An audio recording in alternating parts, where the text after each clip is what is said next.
Donc, le cancer de la cavité buccale sont des tumeurs malignes qui se manifestent au niveau de la cavité buccale.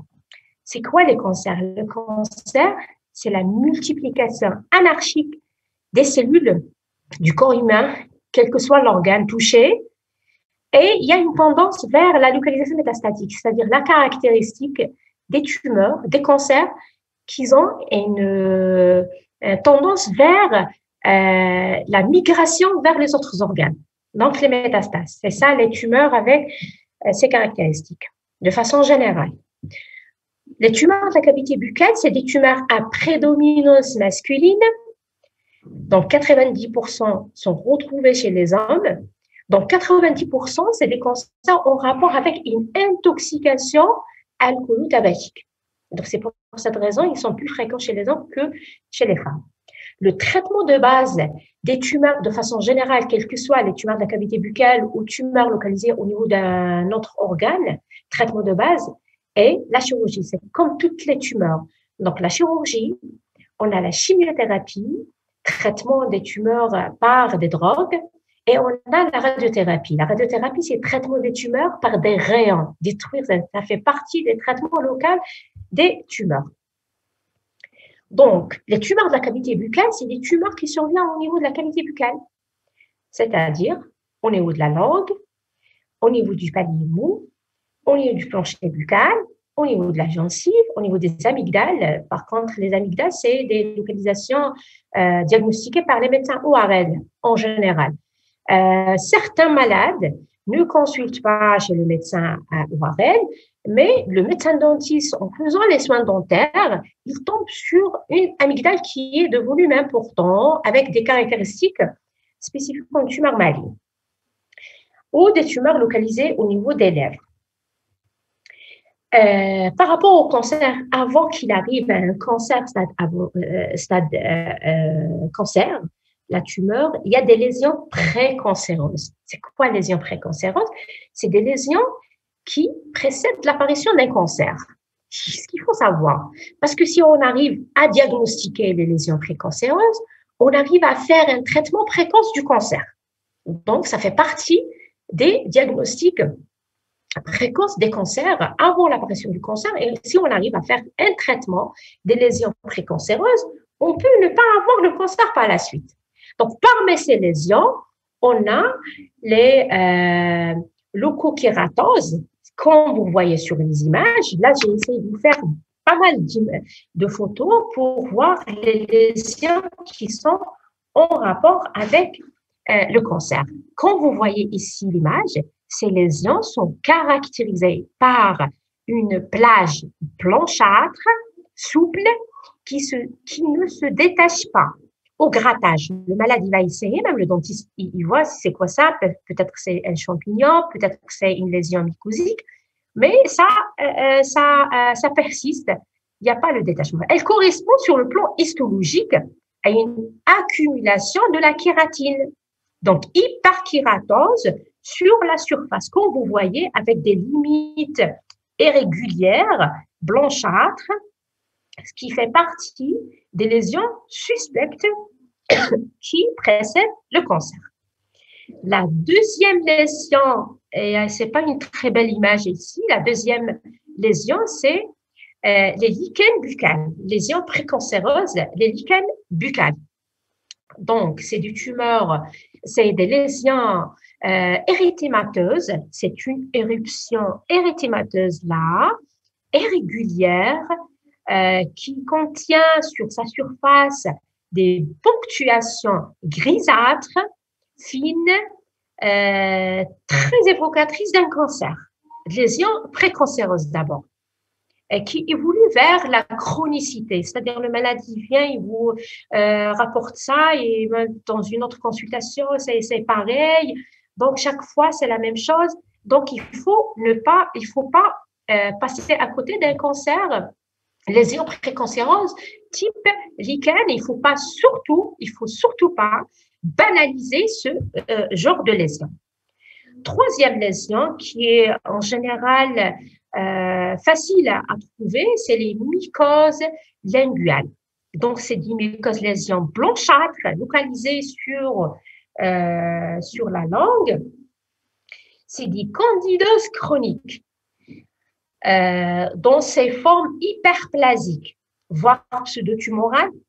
C'est des lésions à surveiller. Dans certaines situations, il y a la régression sous traitement des mycoses. Dans certaines situations, il y a l'évolution vers l'apparition d'un cancer de la langue. Et quatrième lésion, c'est les papillomatoses orales florides. Comme vous voyez, c'est pas une belle image ici à voir par un médecin dentiste, même par un oncologue. C'est une kératose vileuse maligne, c'est pratiquement l'évolution vers le cancer.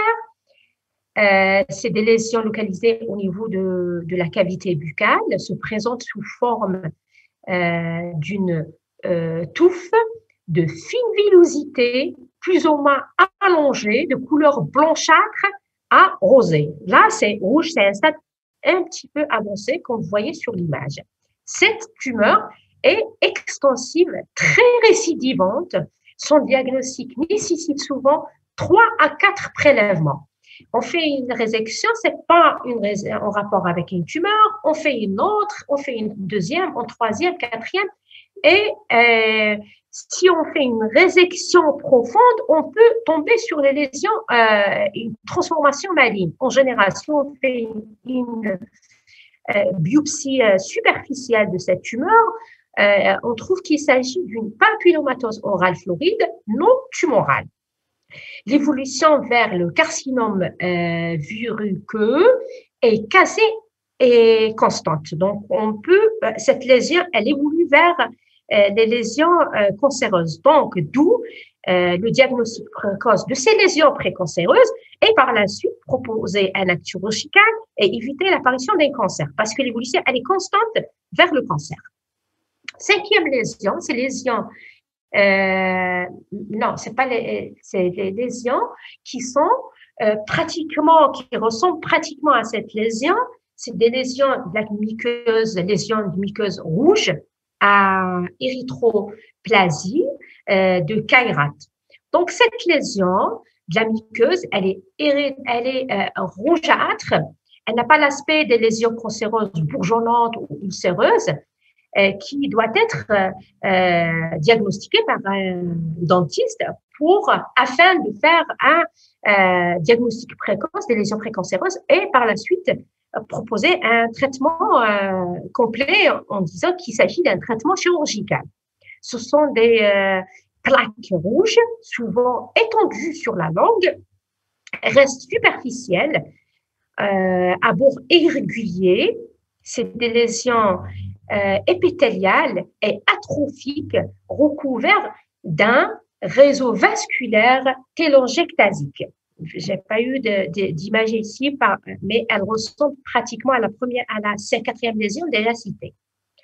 Donc, les lésions précancéreuses, donc, toutes lésions, en conclusion par rapport à ces lésions précancéreuses, toute anomalie de la forme de la muqueuse rougeâtre ou blanchâtre fait suspecter un truc précancéreux. Donc, il faut les prendre au sérieux initialement. Si vous n'arrivez pas à faire le diagnostic précoce, il faut demander l'avis d'un oncologue qui connaît plus ces lésions, mais c'est à vous de faire un diagnostic précoce.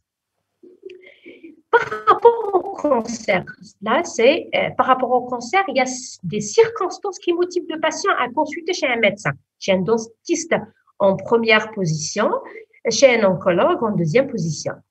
Donc, si dans certaines situations, le malade consulte parce qu'il constate qu'il y a des taches rougeâtres à blanchâtres sur la langue ou sur la gencive, sur les lèvres. Donc là, il faut penser à une lésion précancéreuse. Il ne faut pas banaliser, il ne faut pas rassurer le malade et lui dire non, c'est rien du tout, et ça va régresser, vous donnez un traitement, ça marche pas. Il faut demander quand même l'avis d'un oncologue. Si vous constatez qu'il y a un saignement des lèvres ou on regarde de la langue, et il faut aussi penser un saignement sans lésion évidente. Il faut revoir le malade après un traitement symptomatique pour éliminer qu'il s'agit d'une lésion précancéreuse. Malgré qu'il n'y a pas une lésion, évidentes déjà citées dans la première partie. Donc, toute tuméfaction au niveau du cou, au niveau de la mâchoire, persistante à quelques semaines, on doit faire attention. Tuméfaction en regard du cou, c'est probablement une adénopathie au regard d'une lésion cancéreuse dans la cavité buccale. Donc, il ne faut pas banaliser aussi. Il y a une tuméfaction, faire une échographie, faire un bon examen. S'il s'agit d'une adénopathie sur le cou ou sur la partie inférieure de la mâchoire, là, il faut demander quand même des examens complémentaires afin d'éliminer qu'il s'agit d'un cancer. Toute douleur en regard de la gorge, accompagnée d'un changement dans la voix. Pourquoi changement de la voix? Il s'agit d'une tumeur d'un stade un petit peu avancé, parce que la tumeur de la cavité buccale, elle peut donner une extension vers les cordes vocales. C'est pour cette raison il y a le changement de la voix. S'il y a le changement, il faut penser à un truc grave, il ne faut pas rassurer le malade. Toute ulcération fait suspecter un cancer. Vous allez voir avec moi certaines lésions qui sont pathognomoniques des cancers de la cavité buccale. Là, il ne reste pas beaucoup de temps apparemment. La première lésion, c'est l'ulcération. Là, il faut faire attention. Si vous voyez une lésion pareille avec une ulcération sur la langue, là, il s'agit d'un cancer. Deuxième lésion, c'est une lésion en forme fissuraire, c'est une fissure blanchâtre au-dessus de la langue. Là, c'est en rapport avec un cancer. Les tumeurs bourgeonnantes, comme vous voyez ici, c'est des tumeurs en rapport avec le cancer. L'aspect bourgeonnant, l'aspect ulcéré, c'est en rapport avec le cancer jusqu'à preuve du contraire. Là, c'est des tumeurs mixtes. C'est l'association des tumeurs ulcéro-bourgeonnantes. Vous voyez l'ulcération ici et vous voyez le bourgeon qui est sur la langue. C'est un stade vraiment avancé du cancer. Il y a ici des lésions cancéreuses qui les médecins dentistes passent à côté parce qu'ils banalisent, c'est rien du tout pour eux. Non, il faut faire attention. Toutes les lésions qui persistent, tout nodule qui existe sur la langue, dans n'importe quelle partie de la langue, il faut penser au cancer. Il faut d'abord éliminer le cancer parce que si on arrive à faire la résection à ce stade de cette tumeur, on peut avoir la guérison du patient. Par contre, la première, non.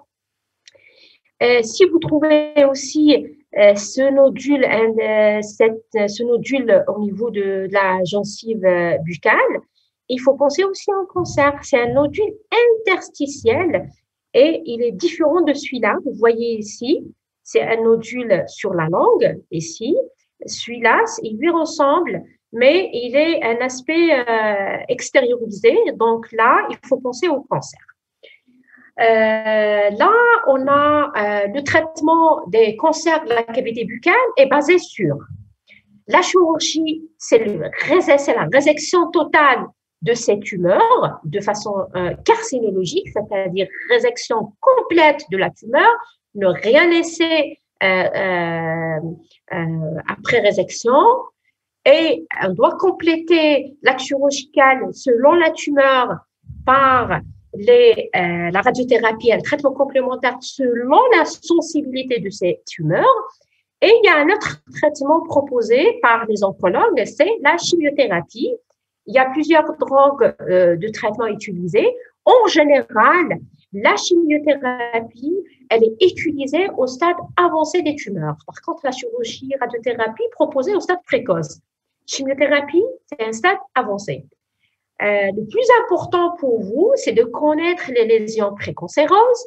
Il faut connaître les différents aspects de cancer de la cavité buccale, faire un diagnostic précoce, envoyer le malade vers le service, les centres anticancéreux, les oncologues en première position pour confirmer le diagnostic d'un cancer ou d'une lésion précancéreuse et proposer un traitement par la suite par l'oncologue, le radiothérapeute et le chirurgien. Donc, je termine par la première partie des lésions néoplasiques de la cavité buccale. Je termine par une conclusion. Les manifestations buccales des pathologies néoplasiques doivent être connues par tous les chirurgiens dentistes car elles peuvent permettre un diagnostic précoce parce que le malade consulte chez vous en première position. Nous, les oncologues, en deuxième, troisième position. Mais c'est vous qui font le diagnostic précoce. Et par la suite, permettre un traitement et permettre surtout la guérison des patients.